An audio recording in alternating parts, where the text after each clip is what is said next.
Real love story in Hindi, सच्ची प्रेम कहानी। एक दिन एक युवक और एक युवती में प्रेम हो गया, लेकिन लड़का एक गरीब परिवार से आया था। इस बात से लड़की के माता पिता भी खुश नहीं थे। इसलिए युवक ने फैसला किया कि वह न केवल लड़की को अपनी पत्नी स्वीकार करेगा, बल्कि उसके माता पिता को भी समझाकर अपने माता पिता की तरह स्वीकार करेगा। समय के साथ माता पिता ने देखा कि वह एक अच्छा आदमी था और उनकी बेटी के लिए सभी तरह से योग्य था। लेकिन एक और समस्या थी, वह आदमी एक सैनिक था। जल्द ही युद्ध छिड़ गया और उसे 1 साल के लिए विदेश भेजा जा रहा था। उसके जाने से 1 सप्ताह पहले आदमी ने अपने घुटने के बल बैठकर अपनी प्रेमिका से पूछा, मुझसे शादी करोगी? प्रेमिका के आंखों में खुशी के आंसू आ गए। उसने अपने आंसू पोंछे और कहा, हाँ, और वे एक दूसरे के गले लग गए। वे इस बात पर सहमत हुए कि जब वह 1 साल में वापस आएगा तो वे शादी कर लेंगे। लेकिन एक बड़ी त्रासदी हुई। उसके जाने के कुछ दिनों बाद लड़की का एक बड़ा एक्सीडेंट हो गया। ये एक्सीडेंट गाड़ियों की आमने सामने की टक्कर थी। जब वह अस्पताल में जागी तो उसने अपने माता पिता को रोते हुए देखा। तुरंत वह जान गई कि कुछ गड़बड़ है। बाद में उसे पता चला कि उसे ब्रेन इंजरी है। उसके चेहरे की मांसपेशियों को नियंत्रित करने वाले उसके मस्तिष्क का हिस्सा क्षतिग्रस्त हो गया था। उसका कभी सुंदर और प्यारा दिखने वाला चेहरा अब विकृत हो गया था। खुद को आईने में देख वह रो पड़ी। कल मैं सुंदर थी, एक परी जैसी थी। आज मैं एक राक्षस हूँ। उसका शरीर भी बहुत सारे बदसूरत घावों से भरा हुआ था। वो खूब रोती और फिर उदास हो जाती। एक दिन उसने अपने मंगेतर को उनके वादे से मुक्त करने का फैसला किया।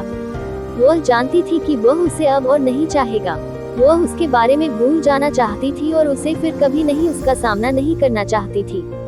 1 साल तक सिपाही ने कई पत्र लिखे, लेकिन उसने जवाब नहीं दिया। उसने उसे कई बार फोन किया, लेकिन उसने कॉल रिसीव नहीं किया। हालांकि वो ऐसा नहीं करना चाहती थी, पर वो मजबूर थी। 1 साल बीत गया। एक दिन अचानक माँ उसके कमरे में चली गई और उसे बताया कि वह युद्ध से वापस आ गया है। लड़की चिल्लाई, नहीं, कृपया उसे मेरे बारे में मत बताए।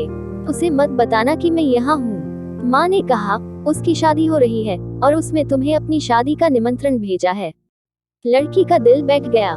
वह जानती थी कि वह अब भी उससे प्यार करती है, लेकिन उसे अब उसे भूलना होगा।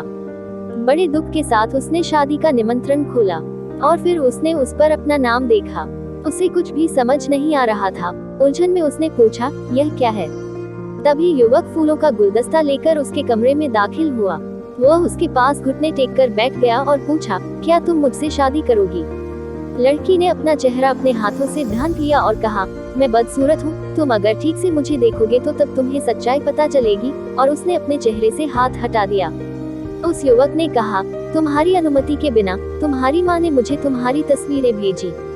जब मैंने वो तस्वीरें देखी तो मुझे एहसास हुआ कि कुछ भी नहीं बदला है। तुम अब भी वही हो जिससे मुझे प्यार हुआ था। तुम अब भी पहले की तरह खूबसूरत हो, क्योंकि मुझे तुमसे प्यार है।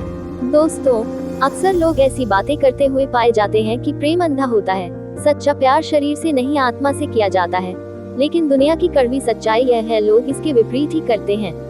हाँ, इस दुनिया में कहीं कहीं पर शरीर वाला नहीं, आत्मा वाला प्यार दिखाई देखा है, और इसी से शायद इस दुनिया में प्यार का अस्तित्व बना रहता है।